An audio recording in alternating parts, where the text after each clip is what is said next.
श्रेय नारायण, मेरी आवाज अगर आप तक आ रही है श्रेय नारायण, रिया की गिरफ्तारी से संतुष्ट हैं आप, खुश हैं? हालांकि ये गिरफ्तारी ड्रग्स केस में हुई है, सुशांत की हत्या का इससे कोई लेना देना नहीं है, मौत का कोई लेना देना नहीं है। सुशांत की हत्या का अगर ड्रग से लेना देना है तो रिया की क्वेश्चनिंग से हमें बहुत सारी ऐसी जानकारी मिलेगी जो इस साठगांठ को सबके सामने लाएगी। और उनका जो उन्हें अरेस्ट किया गया है सेक्शन 29 में, जो अबेटमेंट एंड क्रिमिनल कॉन्स्पिरेसी की सेक्शन है। साथ ही साथ जो आपने कहा कि रिमांड नहीं मांग रही है एनसीबी, इसका मतलब whatever questioning they have done, there is nothing left to question. They have all the material which is possible. So they have gotten all the material. They have gotten names of 25 Bollywood people. They have gotten the connections.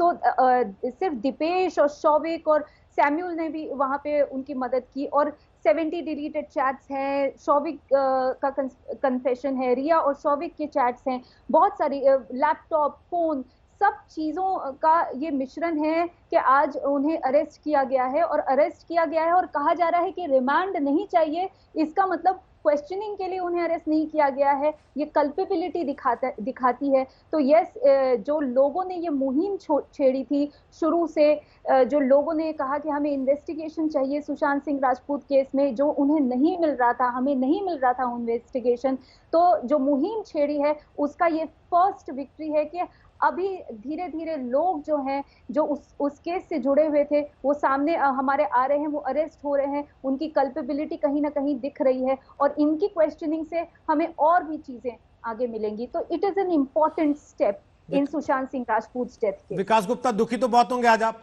क्योंकि आप पहले दिन से कह रहे थे कि इसमें तो कुछ बनता नहीं, इसमें तो ड्रग्स तो मिली नहीं रिया के पास से, जब ड्रग्स मिली नहीं तो फिर गिरफ्तार किस बात का करेंगे? आज तो गिरफ्तारी हो गई। दो बातें रोहित जी मैं कहूं, मैं एज अ डिफेंस लॉयर बहुत ज्यादा अरेस्ट को और नहीं अरेस्ट को मैं कुछ बहुत ज्यादा देखता नहीं हूँ, क्योंकि अरेस्ट करना प्रेरोगेटिव है। अभी आपने कहा, मैंने तो उनकी रिमांड एप्लीकेशन तो देखी नहीं है और कौन से सेक्शन में, लेकिन जो अभी सिर्फ टीवी पे सुना है कि 29 में वो कॉन्स्पिरेसी में कर रहे हैं। स्मॉल क्वांटिटी की अगर कॉन्स्पिरेसी भी है तो भी वो ऑफेंस स्मॉल क्वांटिटी का ही आता है। लेकिन आजकल हालात ये है कि आप रिमांड एप्लीकेशन में तो क्वांटिटी लिखते नहीं हो, और मैं जज के विजडम पे नहीं जाना चाहता, लेकिन जज को आप केस डायरी दिखा करके रिमांड ले लेते हैं या जुडिशियल रिमांड ले लेते हैं।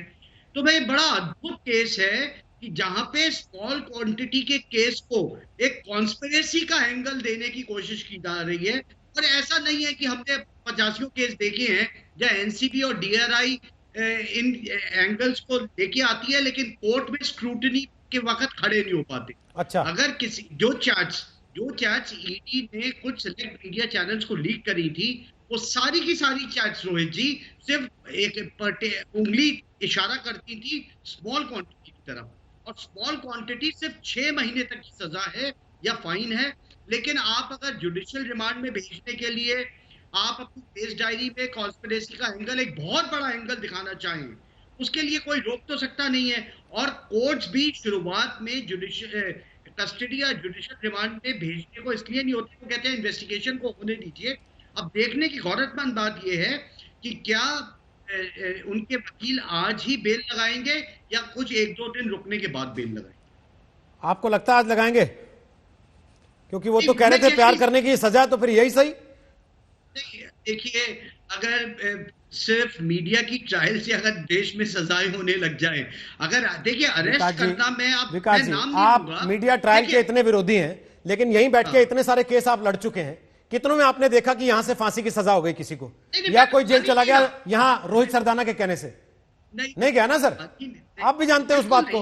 फिर बार बार उस चीज को घुमा के वहां ले जाते हैं जहां से आप कोशिश करते हैं कि एक एस्केप रूट पकड़ सकें। नहीं, मैं कोई एस्केप रूट नहीं कर रहा, मैं ये कह रहा हूं, आप देखिएगा जिस तरह से मुझे लगता है 3 लोगों को जिनको गिरफ्तार किया गया था, जो पेडलर्स भी थे, उन तक को भी बेल मिल गई है। ये लोग तो सेल्फ कंजम्पशन या सुशांत की कंजम्पशन तक की लिमिटेड है।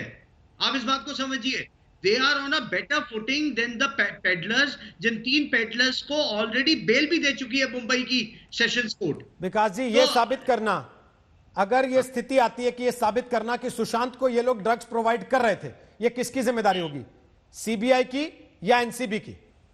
अब मैं आपको बताता हूं, कि ड्रग्स अगर पोजेशन में मिलता है तो ओनर्स अक्यूज पे शिफ्ट हो जाता है। ठीक। जब पोजेशन नहीं होता सेक्शन 54 का कल्पेबिलिटी का, तो प्रोसिक्यूशन को बियॉन्ड रीजनेबल डाउट ही प्रूव करना होता है। कुछ लोग यहाँ पे आकर के आपके चैनल्स पे और चैनल्स पे गलत कानूनी सलाह दे रहे हैं कि जी ये अक्यूज का ओनर्स है। अक्यूज का ओनर्स तब होता है जब उसके पोजेशन में से मिली जाती है, और इनमें से किसी के पोजेशन से कोई चीज बरामद नहीं हुई है। ठीक।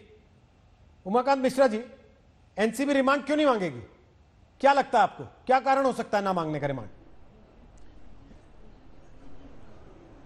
देखिए रोहित जी, इसका तो मैं ये कहूँगा कि जो अभी तक का जो इन्वेस्टिगेशन का जो गोल था या रिक्वायरमेंट था वो पूरा हो चुका है। ठीक। क्योंकि वो कंटिन्यूसली 3 दिन उनको रखा गया और उनको घर छोड़ा गया, बार बार बुलाया गया, और इन्हीं बीच में जो व्हाट्सएप ग्रुप के जितने भी एक्यूज थे उनको रिमांड में लिया जाके उन्हीं से कन्फ्रंटेशन किया गया, कोरोबोरेशन लिया गया, और ये सारे के लिए अभी इमीडिएटली और उनको रिमांड कंटिन्यूस ये करने की जरूरत नहीं है। ठीक। दूसरी और एक जो बड़ी वजह हो सकता है, देखिए 27-28 अगस्त का और आज के बीच में क्या फ़र्क क्या है? अभी जो स्मॉल क्वांटिटी की बात हो रही है या पोजीशन की बात हो रही है, दो चीज़ें मैं अभी उसका एक डिफरेंशियर में नुएंस बताना चाहूँगा आपको कि 27-28 में बाकी जो ये लोग अरेस्ट हुए स्मॉल क्वांटिटी में उनको बेल मिल गया, लेकिन अभी 2 दिन पहले जो अनुज केसवानी का जो सीजर हुआ, जिससे कंटैक्ट में कैजान के रेफरेंस ये में जो इनको पकड़ा गया, उनके पास जो ड्रग्स के सीजर हुए वो डेफिनेटली लार्ज क्वांटिटी में, पर्टिकुलरली जो एलएसडी पकड़ा गया, जो बताया जा रहा है कि 0.61 ग्राम्स पकड़ा गया है, वो कमर्शियल क्वांटिटी का है। अभी हाउ फार रिया का स्टेटमेंट में या बाकी सबका कोरोबोरेशन में उसका लिंक बन पाया है। अगर कमर्शियल क्वांटिटी है तो बेल बिल्कुल नहीं मिलेगा, इसलिए शायद उनके वकील ये कह रहे हैं कि भाई अप्लाई नहीं करेंगे, क्योंकि अगर उनका ताल्लुकात अगर कमर्शियल क्वांटिटी से बन जाता है, क्योंकि हम तो जानते नहीं एनसीबी का क्या बोला, रिया ने क्या स्टेटमेंट दिया या कैजान ने क्या स्टेटमेंट दिया, अनुज ने क्या दिया, लेकिन डायरेक्टली या इनडायरेक्टली अगर ये लिंक बनता है, क्योंकि बेसिकली आपको मानना पड़ेगा ये 29 का कंस्पिरेसी वाला एंगल है, एंड एवरीथिंग इज माने सब कुछ क्वांटिटी के ऊपर डिपेंड करता है। अभी अगर लार्ज क्वांटिटी, अगर कमर्शियल क्वांटिटी से इसकी ताल्लुकात बन जाती है रेफरेंस, तो बेल मिलेगा नहीं, तो इसीलिए बेल अप्लाई करने के लिए भी जरूरत नहीं है।